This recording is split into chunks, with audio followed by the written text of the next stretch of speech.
Problems on tense অঙ্ক নম্বর additional question number 1। একটি train 150 metre লম্বা একটি টেলিগ্রাম পোস্ট 12 সেকেন্ডে অতিক্রম করে, তাহলে ট্রেনটির স্পিড কত? আমরা জানি ট্রেন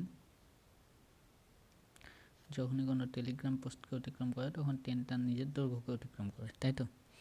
আমাদেরকে সময় বলে দিয়েছি, স্পিড বার করতে হয়েছে। স্পিডের ফর্মুলা হলো ডিস্টেন্স ইন্টু টাইম। এখানে ডিস্টেন্স কত? নিজের দৈর্ঘ্য অতিক্রম করে, মানে ডিস্টেন্স হলো 150 মিটার, টাইম কত? 12 সেকেন্ড, তাই তো? টাইম হলো 12 সেকেন্ড। সরি, স্পিডের ফর্মুলা ডিস্টেন্স কী করে হলো? স্পিডের ফর্মুলা হলো ডিস্টেন্স বাই টাইম।